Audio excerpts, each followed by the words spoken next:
அடியன்ட்ட நிறைய பேர் ஜாதகம் பார்க்க வரும்பொழுது என்கிட்ட சில பேர் கேட்பா, சுவாமி நான் இந்த ஜென்மத்தில் எந்த பாவமும் பண்ணலை, எங்கள் முன்னோர்களும் எங்கள் அப்பா அம்மாவும் அவ்வளோ பாவங்கள்லாம் பண்ணாத தெரில, ஆனால் நாங்கள்லாம் இன்றைக்கி ரொம்ப கஷ்டப்பட்டுருக்குறோம், இதுக்கெல்லாம் என்ன காரணம்னு கேட்பா.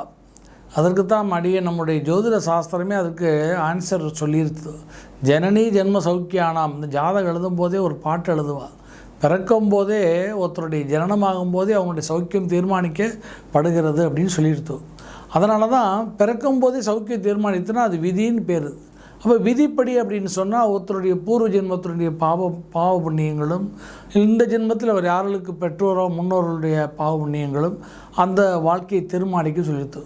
எனவே இன்றைக்கு நாம் படக்கூடிய கஷ்டங்கள் நஷ்டங்கள் அதனால் ஏற்படக்கூடிய துயரங்கள் துக்கங்கள் எதுவாக இருந்தாலும் சரி, நாம் புண்ணியவானாகவும் தர்மவானாகவும் வாழ்ந்து விட்டால் அந்த கஷ்டங்களெல்லாம் ஒரு காலகட்டத்தில் நீங்கி நாம் பிற்காலத்தில் அந்த இரண்டாவது ஒரு வாழ்க்கையிலே இரண்டாவது ஒரு காலகட்டத்திலே என்ற சொல்ல பிற்பகுதி வாழ்க்கையிலே நாம் வளமாகவும் நலமாகவும் வாழலாம்.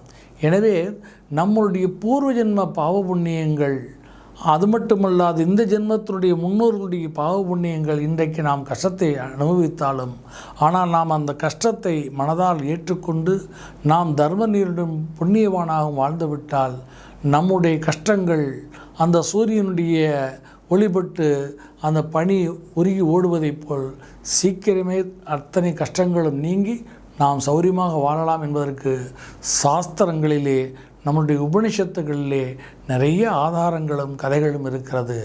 எனவே கஷ்டப்படுபவர்களும் துக்கப்படுபவர்களும் துயரப்படுபவர்களும் தர்மத்தை அனுசரித்து புண்ணியத்தை செய்து சீக்கிரமே தங்களுடைய கஷ்டங்களிலிருந்து விடுவிடுவது நம்முடைய சாஸ்திரம் நம்பினார் கெடுவதில்லை, நான்மறை தீர்ப்பு என்று அறுதியிட்டு சொல்லியிருக்கிறது.